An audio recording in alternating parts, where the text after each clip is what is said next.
Hello, everyone. Welcome to Choosing Connection Over Perfectionism, Giving Up the White Shit. I am Dr. Rita Firo. Our Yinka is allowing other people in the room, our fabulous tech assistants. Thank you for all the magic that you're doing behind the scenes. And thank you to the organizers, Nika, Maggie, Inez, and all the other magic makers behind the scenes. I'm Dr. Rita Firo, and I've been studying systemic racism and healing my own trauma for the past 30 years. And all of it kind of got condensed in a book that I published in May last year, called Digging Up the Seeds of White Supremacy. And what this book really challenged me to do was to look inward in all the ways that the ideology of white supremacy had impacted me. As a white woman who was raised partially in the United States and partially in Italy, and we'll talk a little bit about that in a moment. Well, I believe that nothing happens per chance and that everything is perfect in how things unfold. And it just so happens that before I was here to talk to you about perfectionism, everything in my life in the past week has pretty much gone wrong. Like everything that could go wrong went wrong, right? And so I was looking myself in the mirror before this talk and feeling extremely vulnerable and asking myself, what is it that I could really share with you tonight that could be authentic and truly make a difference? And while I could talk about perfectionism, I'd rather share it.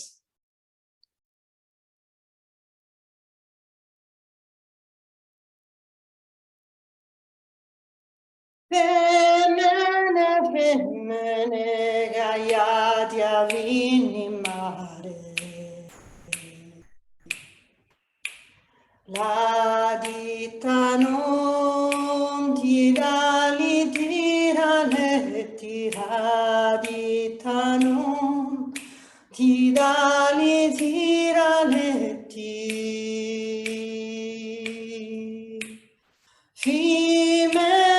Fimene, caiate all'utabacco, mesciati noi e ne tornati a quattro, mesciati noi e ne tornati a quattro.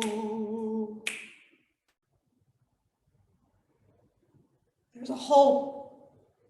There's a stain. There's a stain in my heart. It's big, it's deep, it's profound, it's scary. You can't see it. I cannot allow you to see it. I must do everything in my power for you to not see it. It's a hole, it's deep, it's dark, it's scary, it's been there forever. I first felt it when I was a little girl and I was trembling in the room and my parents were screaming and I just knew that I was lost. I can't watch you see it. You can't see it. If you see it, you won't love me anymore. If you see it, you will never admire me. If you see it, there is no way you'll decide to keep me in your life. I must hide this stain. I must hide it.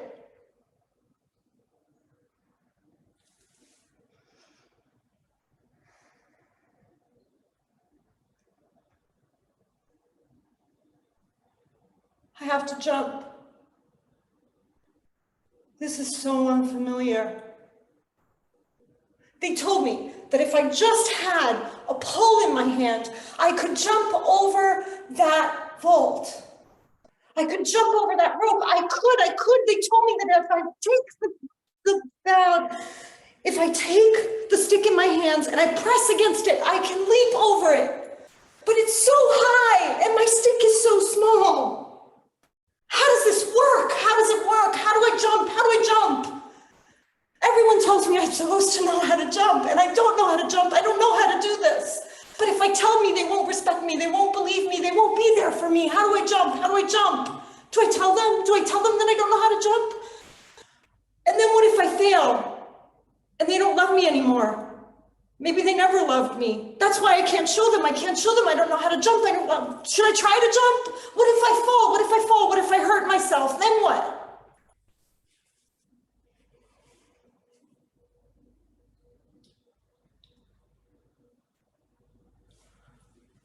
Oh my God, this feels so good.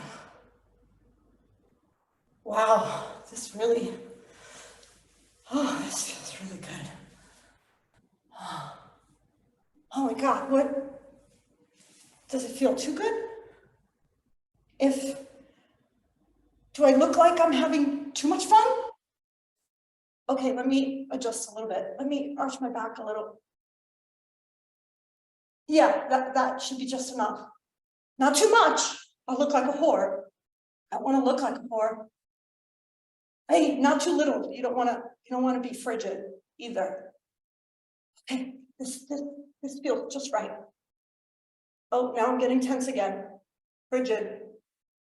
Loosen up. Whore. Oh no. Frigid. Whore. Oh, wait. Fuck it. I could only find the balance. Frigid.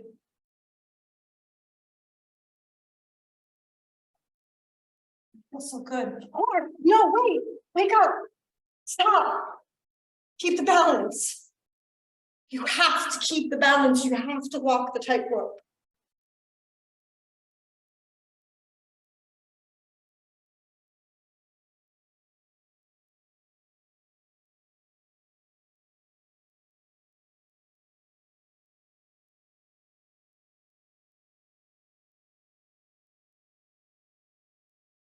When we talk about whiteness, we often think about white privilege. And we often talk about how white people have been privileged in the United States and across the world. Because systems have been built for us to stay wealthier than anyone else in the world. And in that we are privileged. But there's something that I'm discovering that happens on the inside. I don't believe that we as white people actually believe we're superior. I think we spend our lives trying to prove that we are. And we lose what in life is most precious, which is we lose connection. Because every time we try to hide the stain of being alone, and we try to prove that we're pure and superior. And every single time we hide that we feel completely unequipped to the task in front of us. Jumping with a small stick. Or every time we're trying to work this balance on the tightrope between one stereotype and another. We are not present to the person in front of us. And if that person actually loves us, their experience is a wall.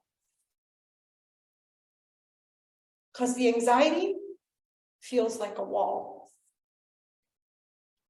So I'm not here to say it's not the role of folks of color to fix us or tend to us, but I know that we as white people have to find a way to create community and to show what we're struggling with on the inside, because we've been so isolated and so alone that we don't know how to do that for each other.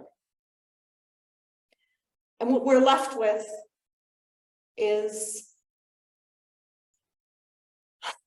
what I often say to a colleague of mine, that for white people, power is a proxy for love. Performance is a proxy for love. Getting the good job, getting the good raise, getting the big car becomes the closest we think we can get to love. And one thing that I'm exploring is that maybe it's because the way we are taught to be white in our families is that we never truly believe that our parents love us until we get grown enough and old enough that we can finally see that they did for some of us, the lucky ones. I'm one of them. But we grow up in this constant criticism. We're constantly walking the tightrope. We're constantly giving tasks that are bigger than what we can do. We're constantly living from parents who are hiding their own stains in their own hearts. And what does this have to do with sex? So I'm Italian. I'm in love with love, and I love sex. And I believe that sex is the most magical moment between two human beings, where inside of the pleasure of our bodies, our minds and our personalities and our challenges cease to exist. I believe that in that moment, it's bliss. Yes, because our bodies work in certain ways and have buttons, but I believe that it's bliss because we are in union with God in the moment in which we can disappear in the act of love. And if that moment of magic is tainted by us trying to hide a stain or an odor or a sweat or a muscle cramp, if it's tainted by trying to hide anything or clumsiness. Folks, remember the first time they made love? Oh my God, how clumsy, right? Hot and clumsy at the same time. If we try to hide the clumsiness and the sweat and the odors, if we see making love as this huge thing that has to be jumped, that we are unequipped to, and we're too scared to actually share with the other person that we feel unequipped. Or if we walk this tightrope that, especially as women, we often do, between being scared of coming across as a whore and being scared of coming across as frigid. As long as we're in that, we're here. We're not here. We're here. And where freedom comes in our world is when we're here in all of it. In all of it.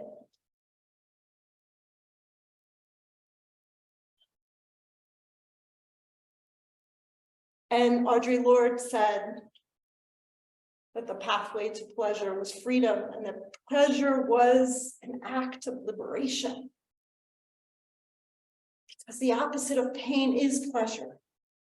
And all of our systems have been created, yes, to keep white people rich, but also to keep us all asleep in different ways. And so the power of pleasure and the power of liberation through pleasure is the power of us moving beyond the tightropes and the jumps and the stains that we think make us less than human, and diving into them and sharing them with the people we love so we can actually be more human together.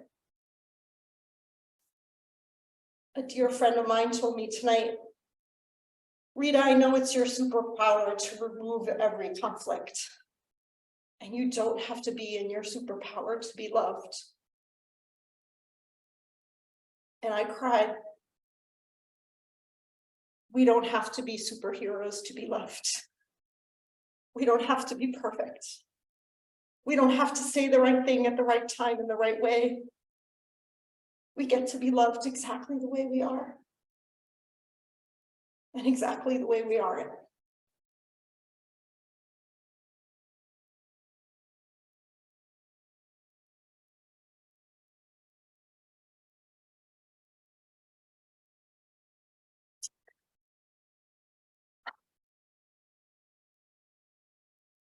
Questions? Comments? I'm open to hear.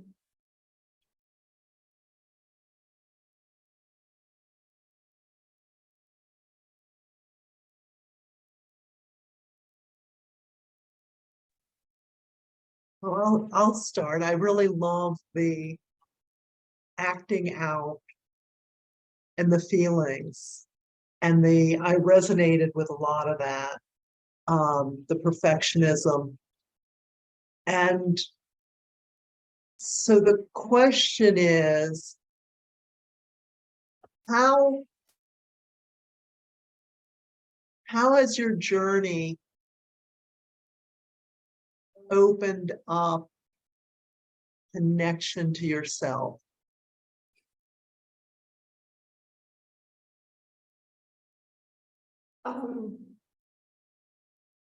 The biggest gift of this work is that getting clear in my body about the dance between inferiority and superiority, and that it's always there. But it's not the only thing that's there. So Eckhart Tolle says that an inferiority complex is really still a superiority complex, because our ego is yearning to be superior, and so it's making itself inferior. It's still ego.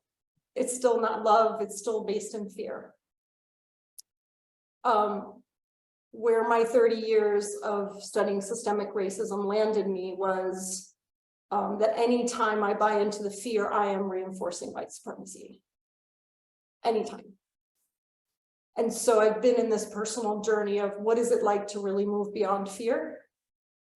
And what I discovered is that the inferiority and the superiority are like this. They're back and forth in my head constantly, right? Like I'm inferior if I'm superior if I'm, like, it's constantly this trying to win.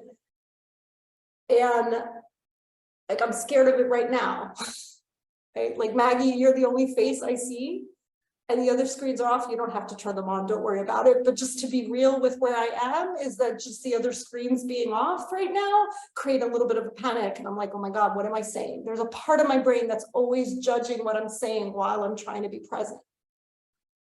But the more I share that part of my brain is saying like, oh my God, what the hell are you saying? No, you can go, no, saying some important stuff. Okay, going, no, Maggie looks disappointed, change direction, right? Like the more I share that obsession with approval and trying to do it right, there's a space that opens up in between. Because I'm not the only one with that in my head. And God knows it's not only white people that have it in their head, but since I come with the skin, I'm gonna stay in my lane and focus on white folk, right? But because like white supremacy ideology has impacted all of us. You guys were talking about it globally a little bit in the prior session, right? But the more I share that, the more I share that I struggle to be human with other humans, because there's this constant chatter in my brain between inferiority and superiority that just goes back and forth. There's something that opens up. And every time I share it, it opens up just a little bit more. And I get to be just a little bit more where I actually am, instead of the brain chatter in my head.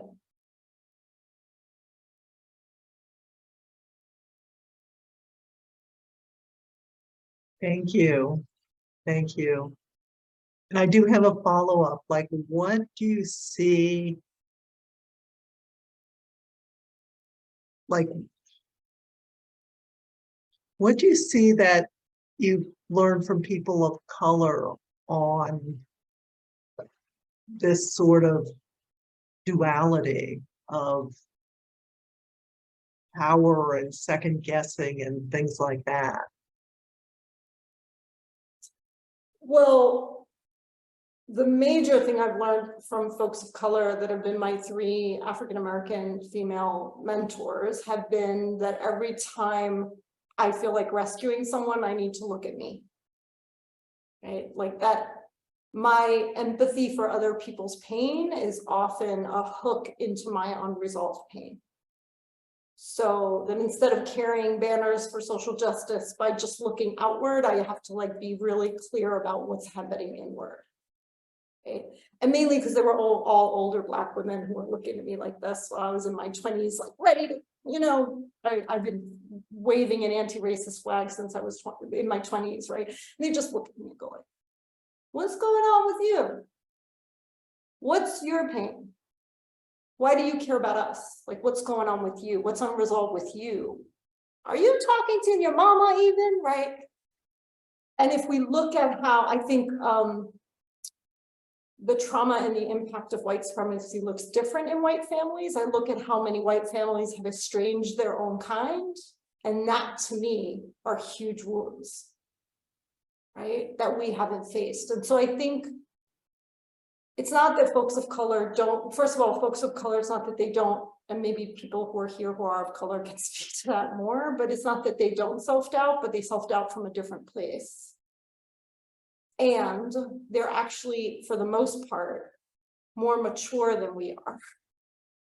Because they have to face that battle every day and they know they can't survive without community. While we as white folk have been pretending to do it alone. And we don't have community around it. And so there's been all this suppressed shame. And we've built systems that allow us to not confront ourselves. While folks of color don't have that luxury. Or depending on how you look at it, trope or luxury, right? Like we walk in the world avoiding ourselves our whole lives and get rewarded for it. Right? Like get jobs and positions because the more shut down we are emotionally, the more functional we are and productive we are.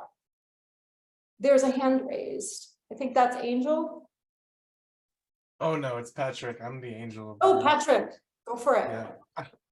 I was just fascinated by the, thank you for sharing that. I think it's really powerful to see, like, because a lot of sometimes we might project our own traumas and the things that we go through onto other people in groups, when perhaps that's not even the case with certain groups, like we don't actually know, we're not psychic, we don't know people's pain until we actually are in conversations and talking with people.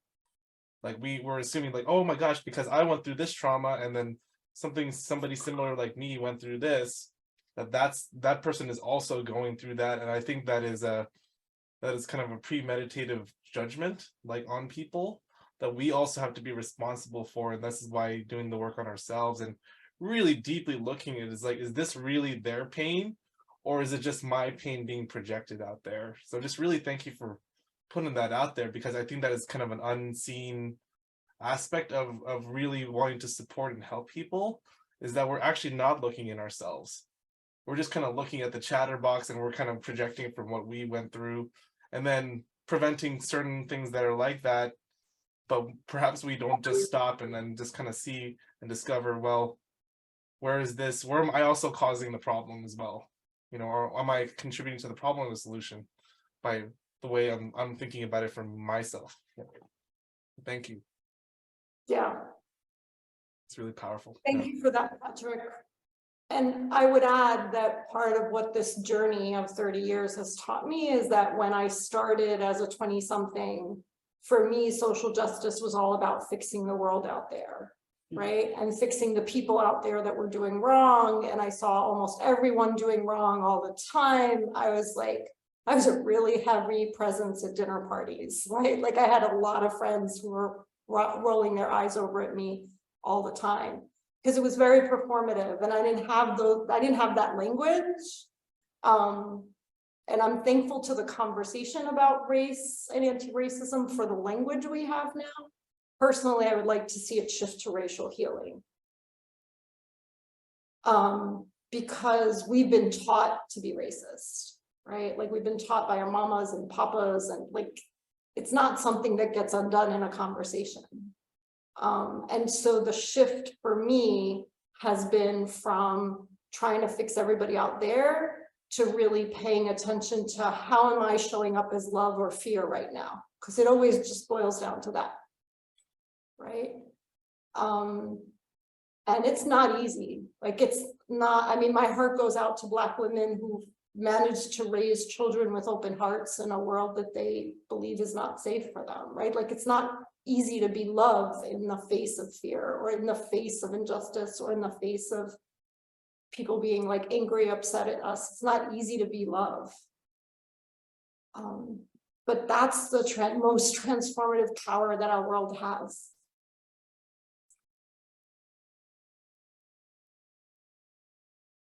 And I think, as Baldwin was said, you know, the dilemma of the white man is if he will actually accept us as as brothers and sisters. Like, if we truly loved people who didn't look like us, we wouldn't tolerate the amount of injustice that's there.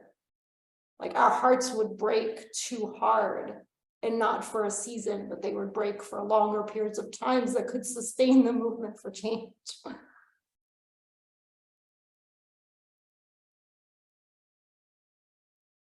Thank you, Dr. Rita. Yeah, just really, really amazing, powerful stuff. And just thanks for being a change maker and someone who's really transforming just the whole consciousness and paradigm around social justice and the ways that we can work on ourselves to bring about a bigger change and whole in the world. So thank you for this conversation. Yeah. Thank you.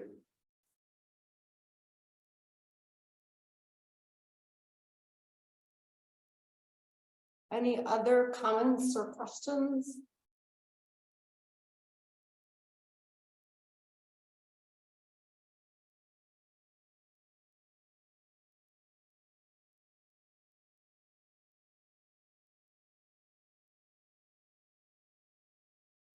Dean Jackson, go for it. Oh, okay, thank you. Yeah, I just had a question regarding perfectionism. That was a part of what drew me to this particular conversation. And I actually just had my astrology chart done where it actually speaks to me being perfectionist in relationships, where I feel like I have to be perfect or the other person has to be perfect, which is not realistic at all. And I guess I'm not even, maybe I know the answer to the question, but I guess a part of what's there for me is how do you work at moving beyond trying to be perfect for the person in your life or feeling like they have to be perfect for you, which is, like I said, that's just ridiculous. But it's there, and it's been it's been something I've known about, but when she mentioned it in my astrological configuration, I was like, wow, okay, yeah, that speaks to what I've been dealing with my whole life. So just wondering if you had any suggestions on ways to move beyond that. So to me, we've been raised in the fallacy that the harder we are on ourselves, the better human beings we become. And that's not true. Mm-hmm. That would only be true if our nature were evil. Okay. Those beliefs come from philosophers or thinkers that basically, or sometimes religion, that's like your nature is sin, so the harder you are on yourself, the better a human being you can be. Mm. Now, among other things, I happen to be a Reiki practitioner, Okay. a form of body healing. And I know for a fact, and in part because I've seen it on myself, but also because I'm also a Reiki teacher, and so I've seen it happen with a million other people. Mm-hmm. The more we heal, the kinder we become. Our essence is love. Mm. Our essence is not pain. Pain is just the obstacle, a blockage, a misunderstanding. It's the wounds that blocked the love for any specific moment in time. Okay. So my first invitation to you is to consider that you don't have to be hard on yourself to be a better person for your lover, Mm-hmm. but that being kinder to yourself will make you a better person for your lover. Makes sense. And a couple of days ago, I actually had this conversation with my partner, and my partner asked me, well, what does it mean to be kind? And I said, well, it changes moment by moment. Like, if you're being an asshole to me and I'm putting my hand in my pocket and I feel my fist tightening up, in that moment, kind is walking away and not punching you in the face. Right? Like walking away in some conditions is the best I got. Now, if you're really hurt and we're in a conversation and I just had a phenomenal day, so I have all this capacity, maybe kind is listening to you for 3 hours. Or if I had a really hard day at work and I only have the bandwidth for 5 minutes, then maybe in that moment kind is, oh baby, I really hate that you're having a hard time today. I wish I had more for you, but I really need to go rest. And I love you. I hope you reach out to someone who can support you. Right? Like kind is a moment to moment thing. So I would take away perfect altogether. And I'd consider replacing it with kind. And just be the best kind you can be moment by moment. Right. Without expecting it of your partner, but doing it. And I'll add, this is a muscle to be built like going to the gym. So at the end of every night, I invite you to actually pay attention and acknowledge yourself for where you have been kind. Because that stick that you're used to beating yourself up with, if you weren't perfect today, is going to show up. So you kind of counter that stick with a new measurement that says, hey, I really see you did your best to be kind today. Good job. Right? Or yeah, I get kind was a little sketchy today. Like, or you tried and didn't do it. Good job for trying. Or you forgot, but you still want to do it tomorrow. Good job for wanting to do it tomorrow. Like, good job for wherever you are. Like, that kind is to you. And the kinder you are to do, the more you'll expand your capacity to be kind for your lover. And your capacity for grace. Yeah, no, I totally get that. It is a process. Was kind of what my thought was around that, and just acknowledging daily what I am doing that is loving and kind, and generous to myself and to others, and just letting that being an ongoing process of developing that muscle towards, like second nature for me to be in that space. So yeah, I totally get that. Yeah. And it's still going to look different moment by moment. Right. I totally get that too. Not towards perfection. Right. It's just being the best kind you can moment by moment. It's not, there's no like knight in shiny armor on the other side. Right? There's just being messy human together today and being a messy human together tomorrow. And just like the other side is just you knowing that there are moments in which you're kind and there are moments in which you're not. And that just makes you human like everybody else. For sure. Yeah, no, I totally get that. Thank you. There's also, I mean, I was talking about white supremacy, but like there's also patriarchy, right? And what patriarchy demands of men is inhuman. What the combination of them together demand of you present as a Black man. I'm not sure if that's how you self-identify. I haven't looked at your pronouns either. Yeah, is that black, correct? yeah, African American, whatever. I don't know what we are anymore. Okay, so and then what our society demands of Black men is even harder, right? So it's like you building a muscle for yourself, maybe leaning on some people and role models that have done that for you. Yeah. And resisting in that and creating that way a buffer to all this other pressure that demands you be perfect all the time.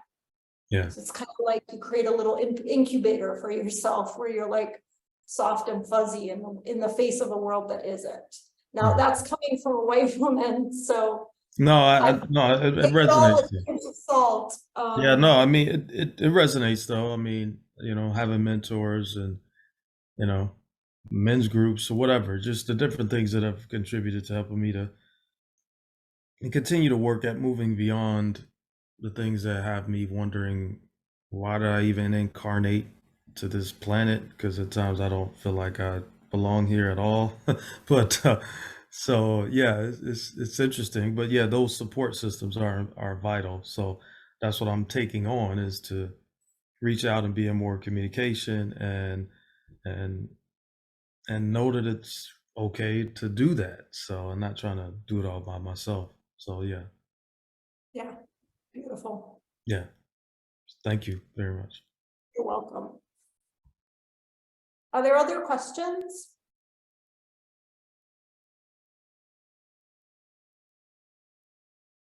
I was thinking of offering up, is that a hand raise that I see? Otherwise, I was thinking about offering up an exercise where we actually take a practical situation in which we realize we chose perfectionism over connection. And we kind of workshop together what choosing connection over perfectionism would look like in a practical example. So there are two ways we could do this. Either someone could be brave and bold and offer something, and I could kind of coach them live. Or we could send you into breakout rooms. We're a pretty small group, so I think maybe the first could work better, but it depends on whether someone is willing to offer themselves up.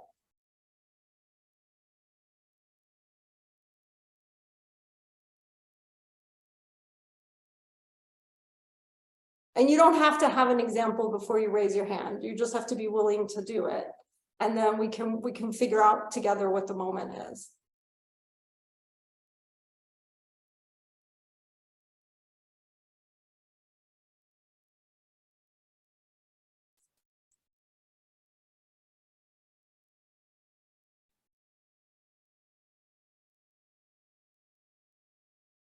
Pete, you're up for it?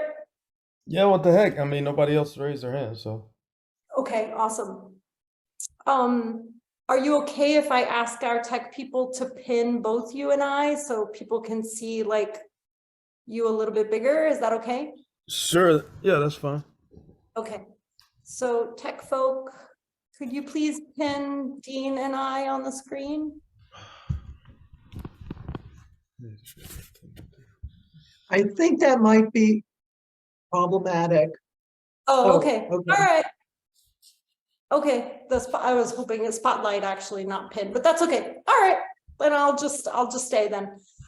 So Dean, I was like looking at perfectionism through these three lenses, like to break it a little bit apart, right? This performance, purity, Mm-hmm. and pleasure.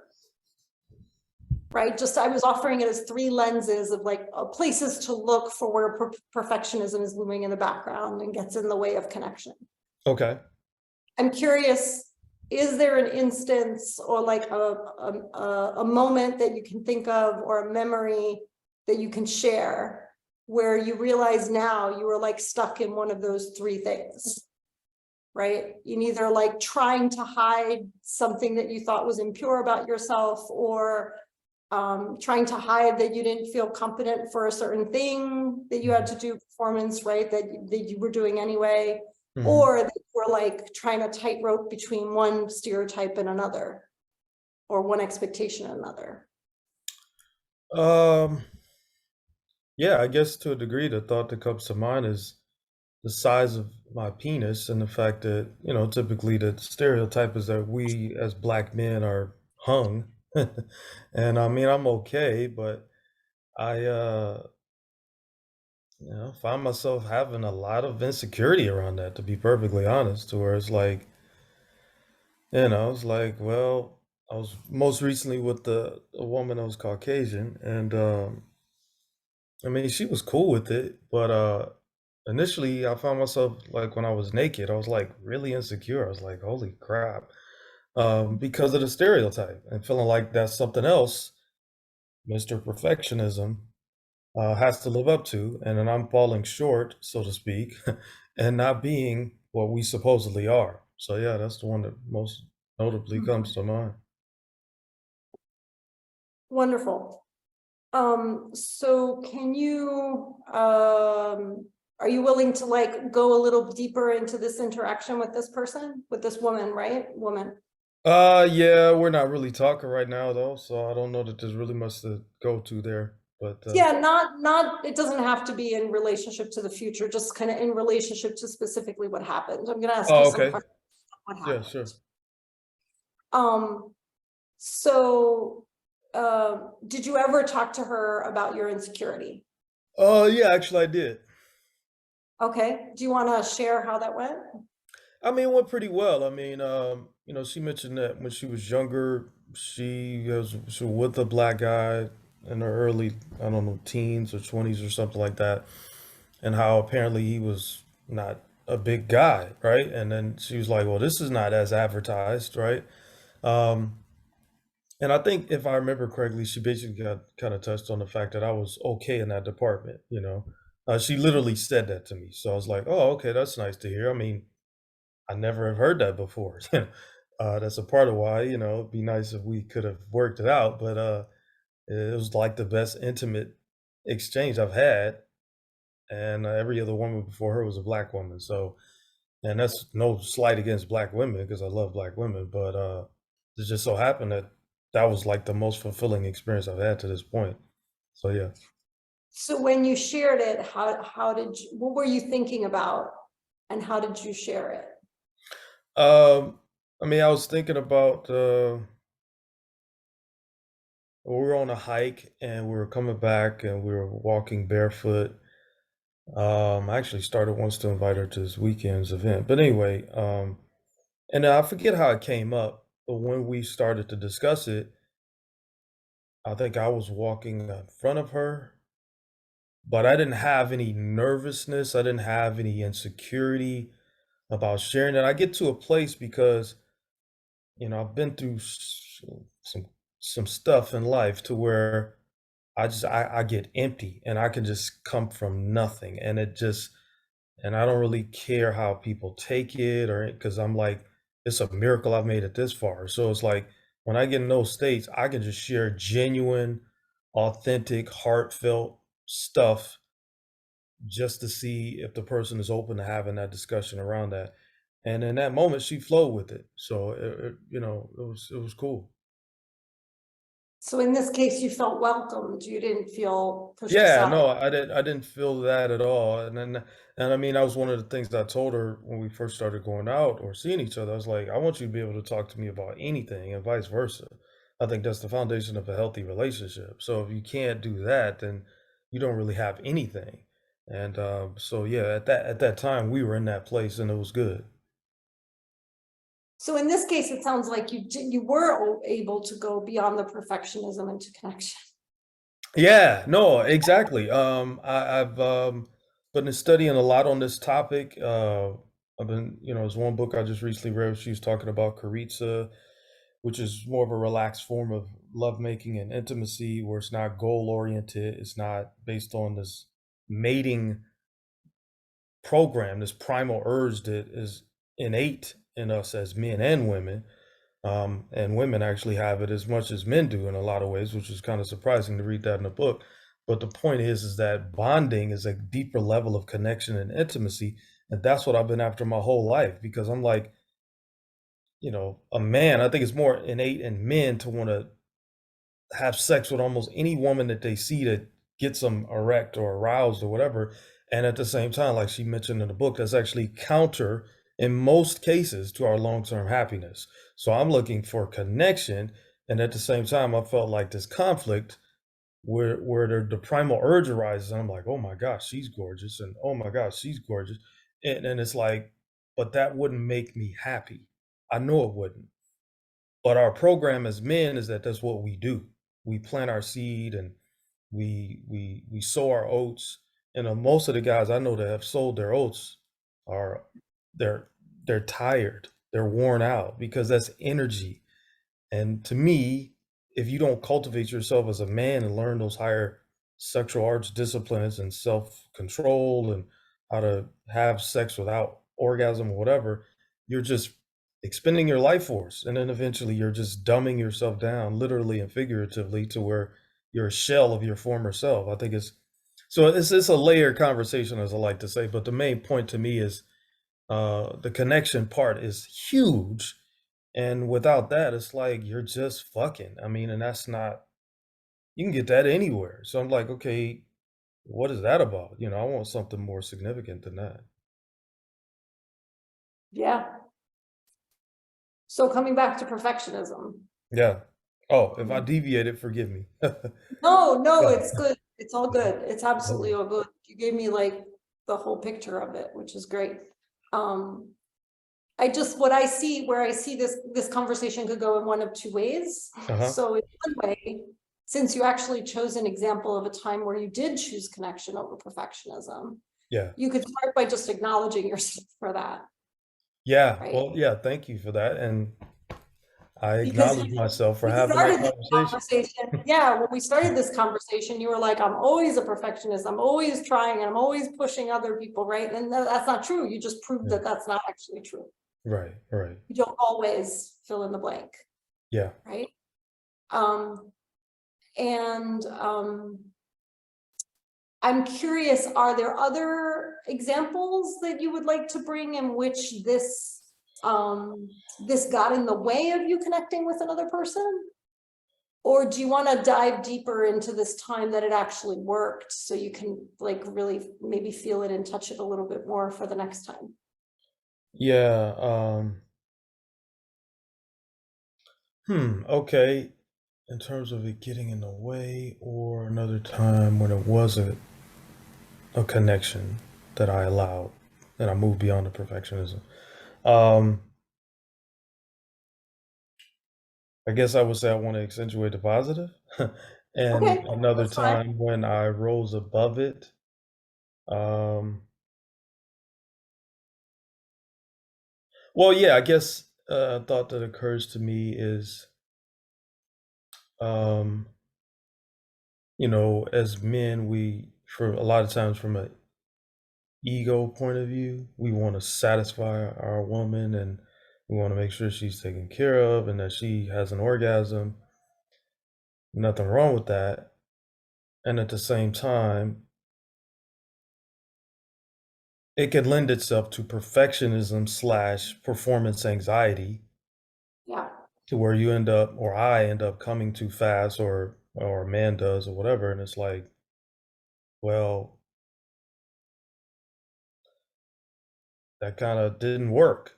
So it's like, and I was trying to go somewhere with that and I lost my train of thought. But yeah, I guess that's the thing is getting beyond the ego. And I guess I did that before when we Pause for were, a second. yeah, So I'd yeah, like you sure. to think about like one occasion, right? Like Okay. one occasion in which the performance anxiety was showing up, Okay. right? The perfectionism was showing up, Okay. Gotcha. Yeah, no, I mean, it was, right? So just like think about one moment, right. right? Okay. Yeah. No, it actually happened when I was with her last. We went camping and Pause. yeah, sure, I'm gonna sure. ask some really pointed questions, okay? Sure, Because I sure. want to, No, that's fine. I need that. so yeah, so in the moment when, what was the turning point? What was the moment that you actually chose, whether you were giving into the perfectionism or giving into connection?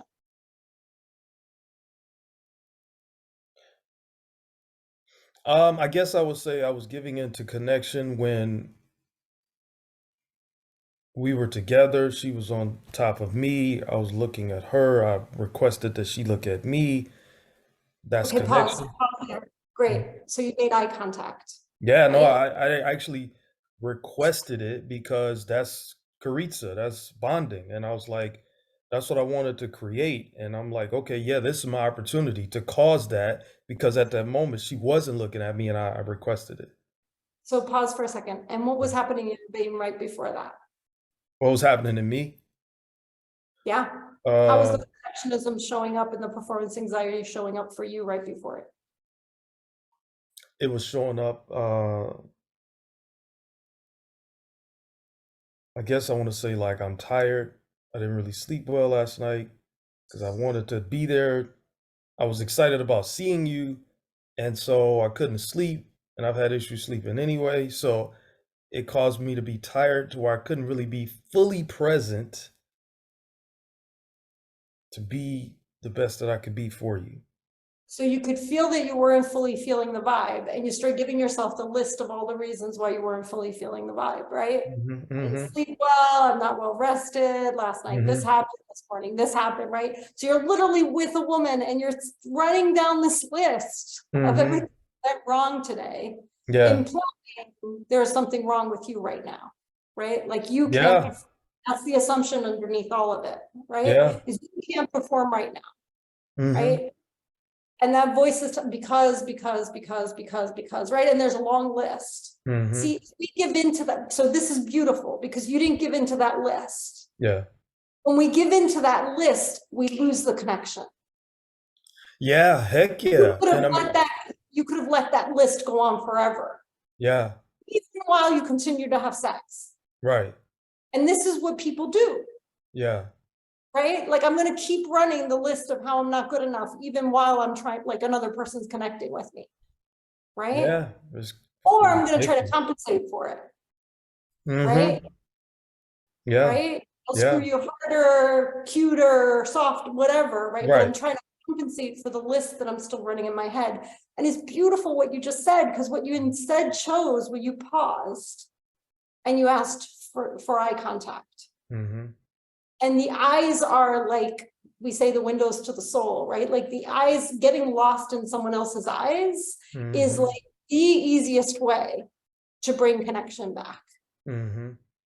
right? I don't know if the easiest, I made that up, but definitely a damn good It's effective pretty high way, on the list. Yeah. right? Yeah. And so in that moment, you basically, and I love that you said that, because oftentimes we think that what it takes to get back to connection is this huge vulnerability and huge conversations, and sometimes we don't want to talk it all through. And instead, just what you did is just look me in the eye, right? Mhm. And that disappeared your list, didn't Mhm. it? Yeah. No, it was magic. Yeah. Then Heck you yeah. went back, and then you went back to being with her. Mhm. And in fact, you said it's some of the best intimacy you've ever had. Yeah. So it's that, it's literally, and those turning points are this is why I wanted to like really get specifically into an event in a moment, Mhm. because we have that capacity to literally choose connection every step of the way. All right. It takes letting go of those lists in our heads, or whatever the chatter is. In this case, it was a list, but I think we often have lists. So, Mhm. and Yeah. I'm curious, what was your experience after the eye contact? What was your experience after that? Uh, I mean, it was great. I mean, I just saw her beauty. Oh my God, her hair was all over the place. I saw the beauty of her eyes, and she smiled and she acknowledged me for my smile. And she's like, "Your whole," how did she say? She said, "Your whole face smiles when you smile." And I was like, "Wow, I'd never heard that before," and it was like amazing. So I was like, "This is what I'm looking for. This is more. I want more of this kind of stuff." And yeah, and that's and then we actually completed the following morning, but it was still a moment in time that I'll never forget because that's what I've been craving like my entire freaking life is like connection in an authentic way. I don't really have the money right now to take care of a woman because I still think that's partially a man's primary role as provider, more or less. And and my whole thing for me is kind of weird is that way my process is that if I know you are with me and we got each other, I will find a way to make sure we're taken care of, with integrity, of course. But so yeah, it's an interesting process, but the connection part is huge, and that's that's what matters. That's what makes the difference. That's about all I really have to say about that. Yeah, Beautiful. yeah. Thank you, thank you. You're so welcome. Thank you for offering up that example. And I love that we got to like really look at how it worked. Yeah, it's great to have an example to draw from. So yeah. Yeah. Are there any other comments or questions?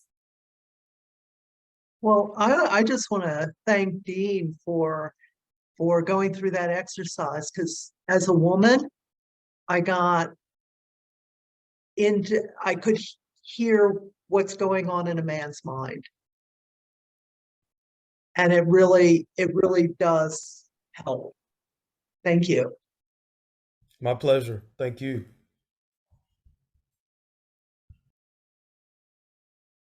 Do you want to come on? Comment? Do you want to? Yeah, I can make a comment. Sure. Wait a second, I'm gonna turn this so my roommate can also be in the conversation. Here we go. Here we go. Hi, Hi. just loved, we're here in India, of course, everybody knows we're here in India. India knows it. And it's been the most amazing experience for all of us. And the thing that we got up, it's not just a vacation. We've all been around each other for a while, but we got to be with each other in all aspects of each other. We've loved each other, we've hated each other, and we've had major breakdowns. We had the whole thing. But what it's really showing up is that we were all free to be who we were. And that is amazing turn on. You couldn't ask for more. And India is such a sensual place, and we're so surprised by it all. And we have done just about everything in a short period of time. My God, we haven't stopped. And we're now in Goa, where there's this beautiful Arabic Sea. And my friend Rita here and Kim went parasailing, which was amazing just to end the day with. And it's just this amazing experience of being alive, and what's possible, that we can actually move into a different vibration after lots of us have done the work for a long, long time, but moving into being the possibility of being a human being, and being a human being, and that encompasses all of it. So when we're having relationships or whatever, how can we possibly be whole and complete if we're hiding this and hiding that? And it's our team and what we've all experienced. Well, it all came out anyway, believe me, there was nothing much to hide the way we were all going on, quite frankly. But we're all we're at a lot. Tomorrow's our last day. We're just, I don't know how to put it. We're just feeling very much, it's delicious would be the feeling. We're feeling delicious about life and about each other. And that's amazing to have that result. We would never have known at the very beginning, because none of us knew what was ahead. So we're sharing our experience of life coming from India.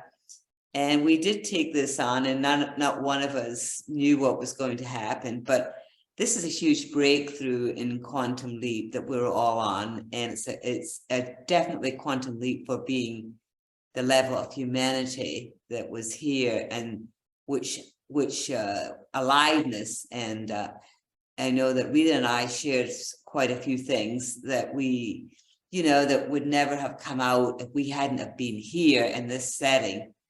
And now I know who she is more. And the more I know about her, the more I'm excited to get to know more about her, because she's amazing. And we have these wonderful conversations, and it's just, I'm just so thrilled. And thank you very much. And Frida, thank you very much for what you brought to me as my roommate, and watching the sunset and the sun going down. And here we are. So anyway, my love to everybody, and that's my comment. Yeah, Thanks. we also got to be messy with each other, right? Like, I feel like that's the thing about traveling with people, is that you get to be with people from morning till night, and you just past a certain number of days, you can't really hide your weaknesses. At some point, they just have to seep through.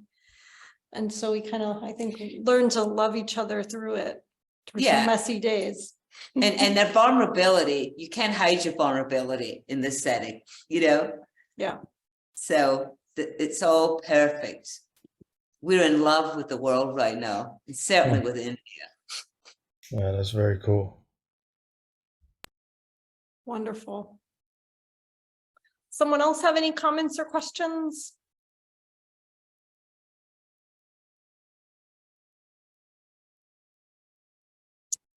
Okay, I want to close just with a couple of thoughts.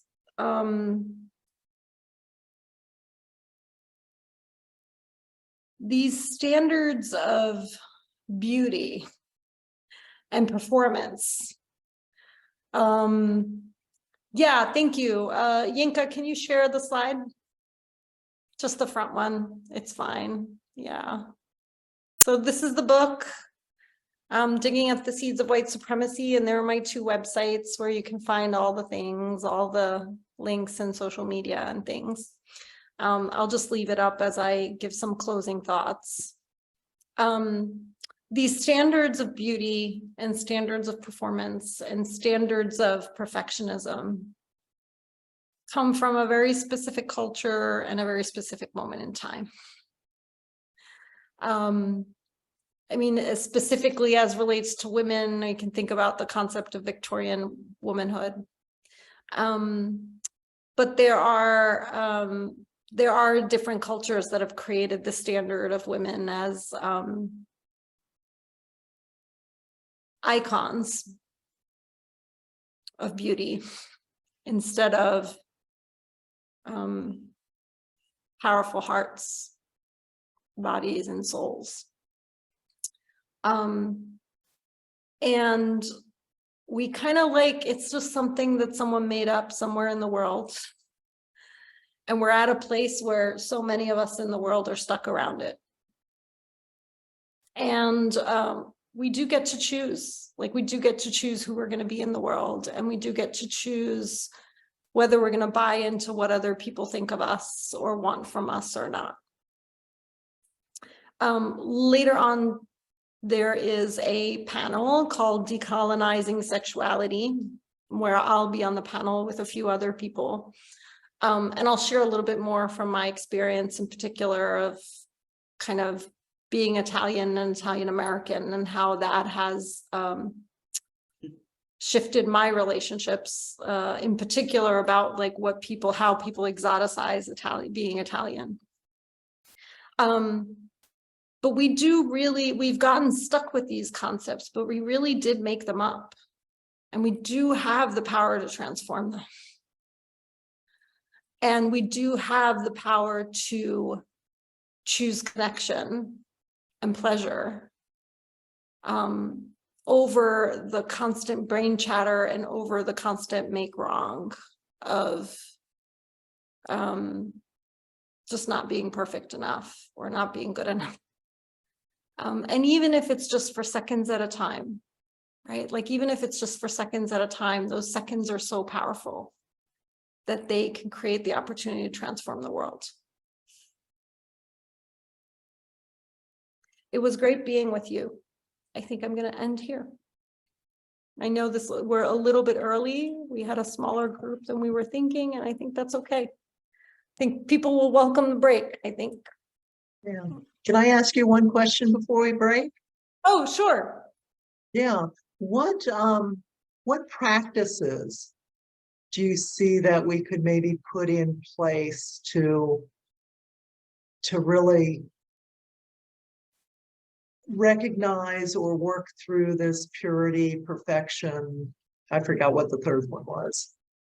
Performance.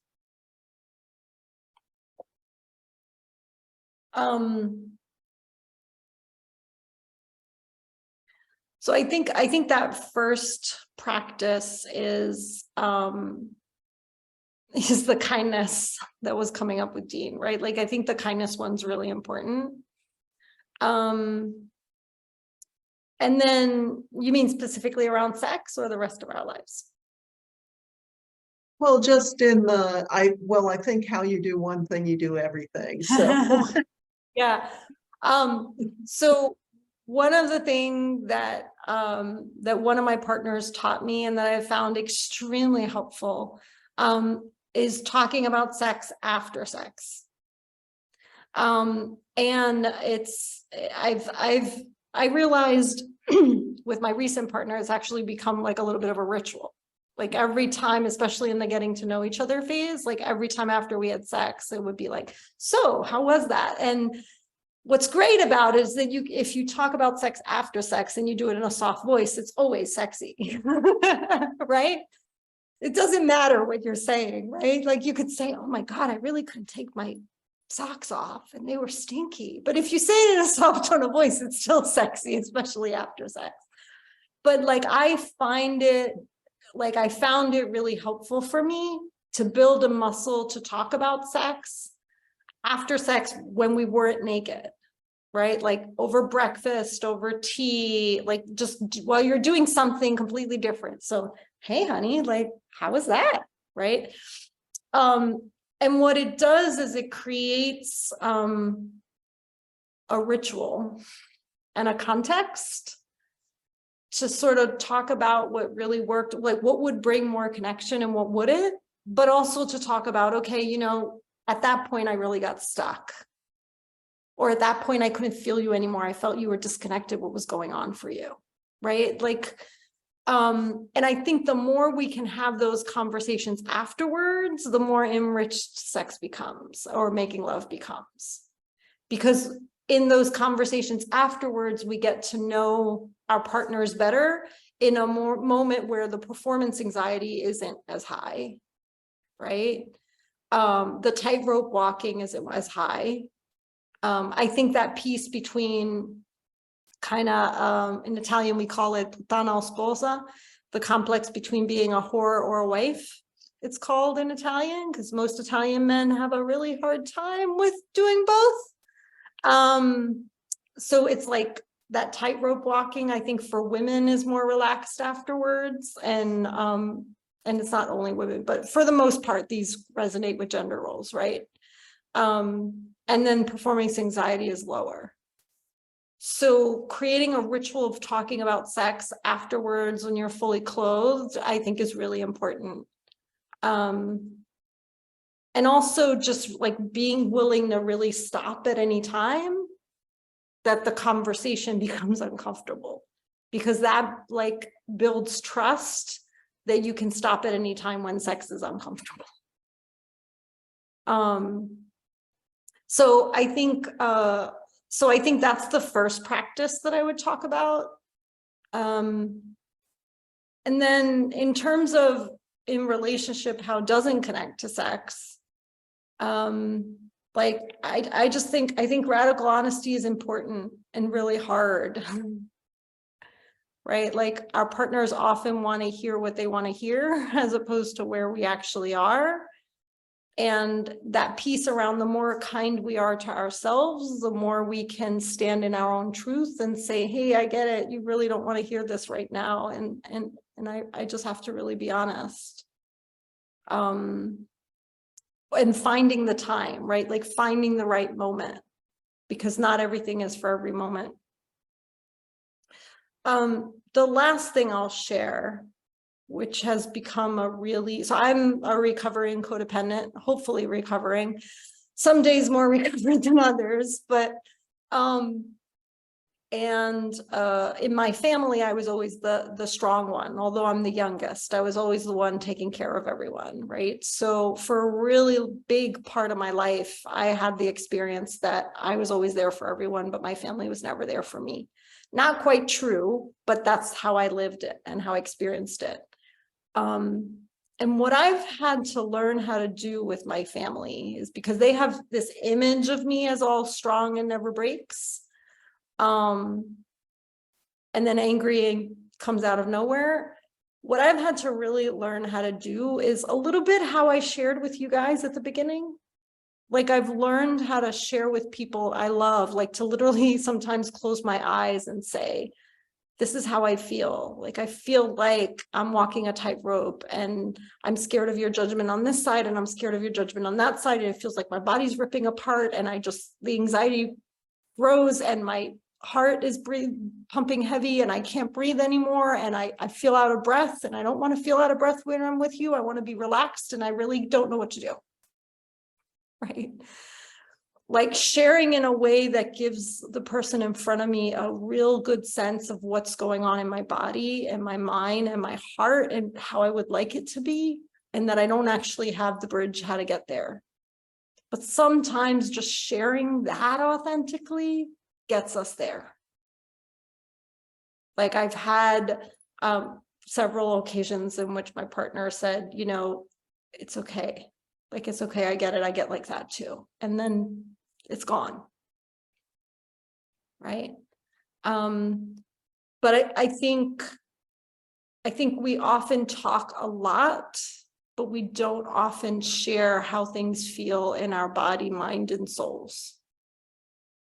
So we get caught in, especially in relationships, we get caught and spend a lot of time on the right and wrong without actually being able to say, you know, when you talk like that, I felt like my world was shattered and my insides and my outsides disappeared and I went into a panic, right? Like that's going to generate a different response than you said the wrong thing at the wrong time in the wrong way. So to me, that's the moving across from perfectionism, because as long as I'm in perfectionism, I want the other person to be perfect, then it's all about how you weren't perfect to me. That's the conversation. But when I'm sharing, hey, my world fell apart and you weren't there for me, and I thought I lost you. Like, it doesn't matter what I said or I didn't say, I'm going to respond in a loving way to that, which isn't necessarily true, but most of us do.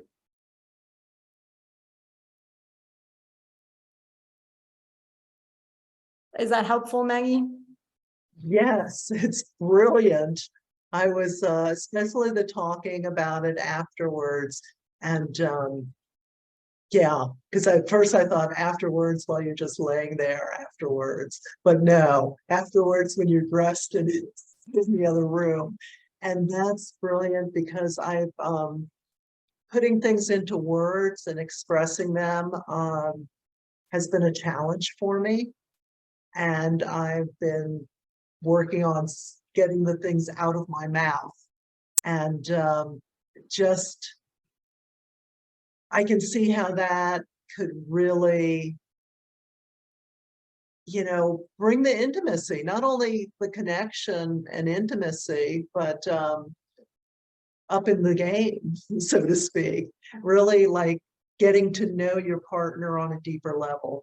Because the body knows what it knows, and the brain knows what it knows, and the heart knows what it knows. And so to have all those kind of integrated really makes a difference.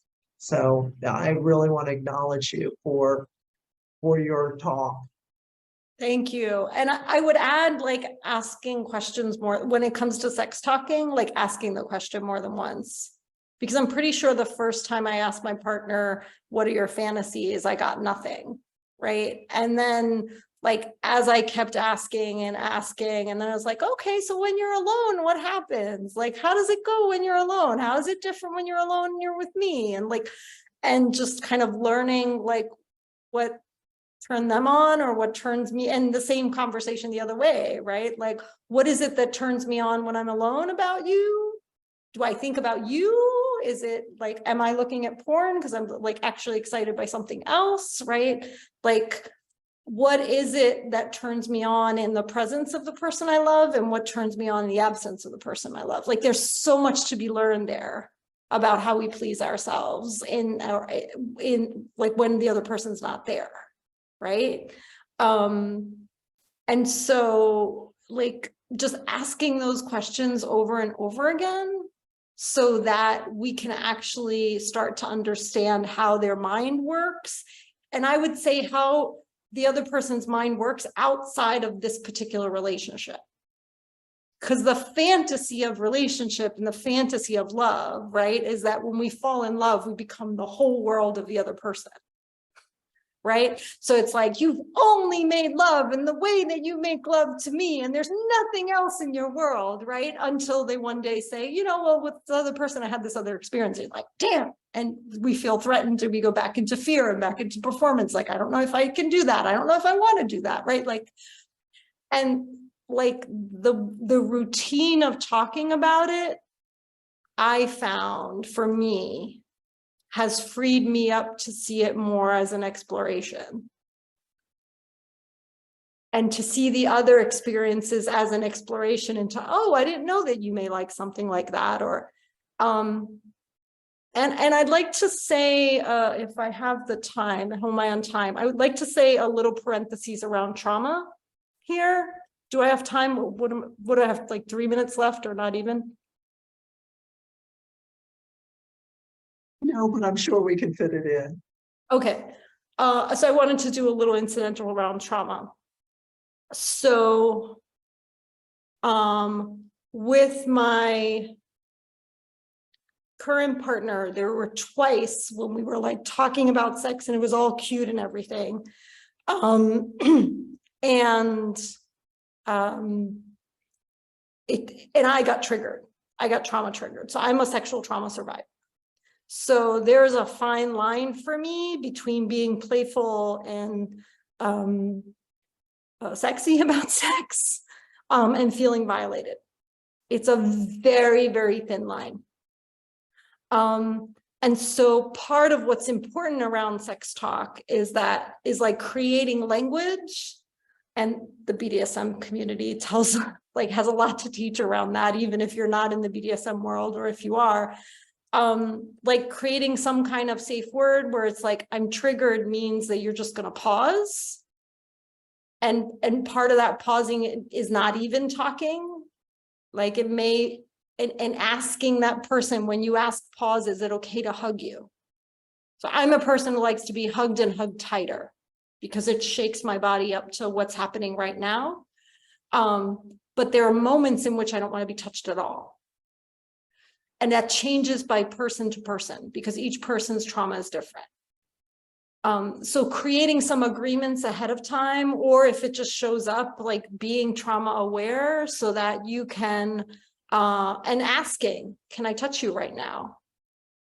But the more we learn how to say when we're triggered, then the easier it is in relationship, because it's no longer on the other. I mean, the other person, of course, is going to be kind or whatever, but the more we learn about our trauma and how specifically it's poked, what happens is that it's easier to teach our partner how to handle it. Because if we don't know how to handle our own trauma, then our partner's in the dark about how to handle it.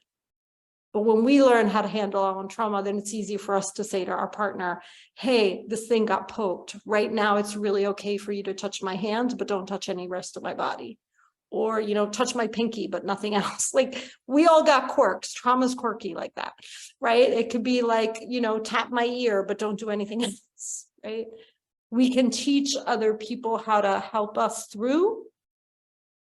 And at that point, I would say, like, if a person is triggered, don't ever make it about you, because triggers, it's like, for those who studied psychology and dogs, that poor experiment where Pavlov put acid in the dog's mouth, right? The bell was enough to trigger the dog, right? Like when we have a past traumatic experience, we can be triggered by anything. It could literally be a tone of voice or the smell of chamomile for all we care. Like it could be anything. And so trying to not make the trigger about us, but actually just being willing to pause and be there for the other person. And then that builds trust, and trust builds sexiness. So it all comes back later, all brownie points for later. But like factor in that talking about sex for people who haven't talked about sex a lot could trigger something. So, and you can work through it. And that doesn't mean you never talk about it again. It means you walk through it and then just be as tactful as you can be.